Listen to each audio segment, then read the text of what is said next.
Lockdown 2.0 में भी सड़कें एक जैसी ही हैं। सड़कों से लेकर परिवहन तक, दुकान से लेकर शॉपिंग मॉल तक, सब कुछ कोरोना के संकट काल में ठहर सा गया।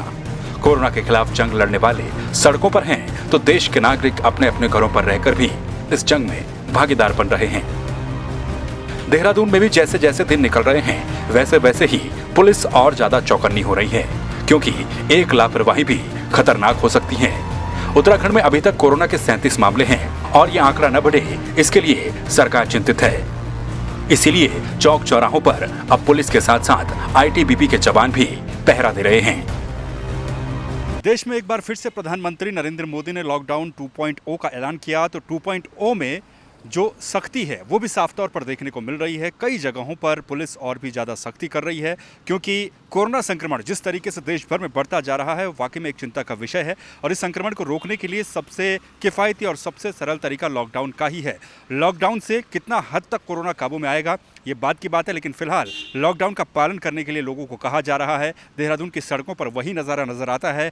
सुबह 7 बजे से लेकर और 1 बजे तक लोग आवश्यक सामग्री के लिए घरों से बाहर निकलते हैं, लेकिन 1 बजे के बाद पूरी तरह से सड़कों पर सन्नाटा पसर जाता है और यही सन्नाटा आपको कोरोना से बचा सकता है। आपसे हम लगातार यही अपील करेंगे कि आप भी अगर घर पर हमें देख रहे हैं तो आप घर पर रहें, कोरोना से बचें, दूसरों को भी बचाएं और अपनी तमाम जो सावधानियां हैं उनको आप बरतते रहें। इसके साथ अगर बात करें उत्तराखंड सरकार की, तो उत्तराखंड सरकार ने कैबिनेट की बैठक की थी और इस कैबिनेट की बैठक में कई निर्णय लिए गए हैं। कुछ उद्योगों को 20 तारीख के बाद छूट दी जा सकती है, लेकिन वो भी सशर्त रहेगी और इसके लिए परमिशन आपको लेनी होगी। इसके अलावा जो लोग सोच रहे थे कि वो फंसे हैं, वो अपने घर वापस जाना चाहेंगे, तो वो लोग जहां पर हैं वहीं पर रहें। खुद प्रधानमंत्री नरेंद्र मोदी भी इस बात को कह चुके हैं और उत्तराखंड सरकार भी इस बात को कहती है कि आप जहां पर हैं वहीं पर रहें।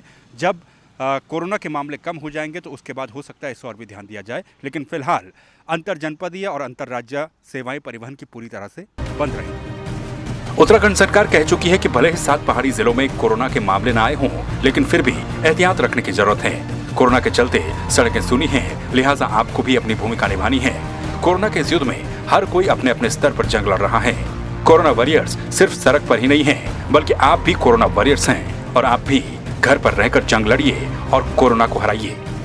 सड़कें खाली हैं, तमाम तरह के लोग अपने अपने कामों में जुटे हुए हैं। आईटीबीपी के जवान आपने देखे जो कि इस वक्त सड़कों पर हैं और सड़कों पर आप लोगों के लिए इसलिए हैं ताकि कोई भी लॉकडाउन के नियमों का उल्लंघन न कर पाए। देखिए, ये एक जंग है, उस बात को समझने की आपको भी आवश्यकता है। इस जंग में आप भी भागीदार हैं, आप भी इस जंग के कोरोना वॉरियर्स हैं। अगर आप घर पर रहते हैं तो आप देश को सहयोग कर रहे हैं, प्रशासन को सहयोग कर रहे हैं, पुलिस को सहयोग कर रहे हैं और इस बात को आपको भी समझना है कि आप इसी तरह से अपना ये सहयोग करते रहें। घर पर रहें, लॉकडाउन के नियमों का पालन करें, जितना ज़्यादा हो सके सामाजिक दूरी को बनाए रखें, अपने हाथों को लगातार धुलते रहें। सार्वजनिक जगहों पर अगर आप जाते हैं तो मास्क का उपयोग करें। यही आपकी सुरक्षा की पहली प्राथमिकता होगी और अगर आप सुरक्षित रहेंगे तो आपका क्षेत्र सुरक्षित रहेगा, आपका प्रदेश और आपका देश सुरक्षित रहेगा। तो आप भी कोरोना के खिलाफ इस जंग में अपनी भूमिका को निभाइए और एक कोरोना योद्धा की तरह घर में बैठकर सरकार के नियमों का, सरकार की गाइडलाइन का पालन कीजिए।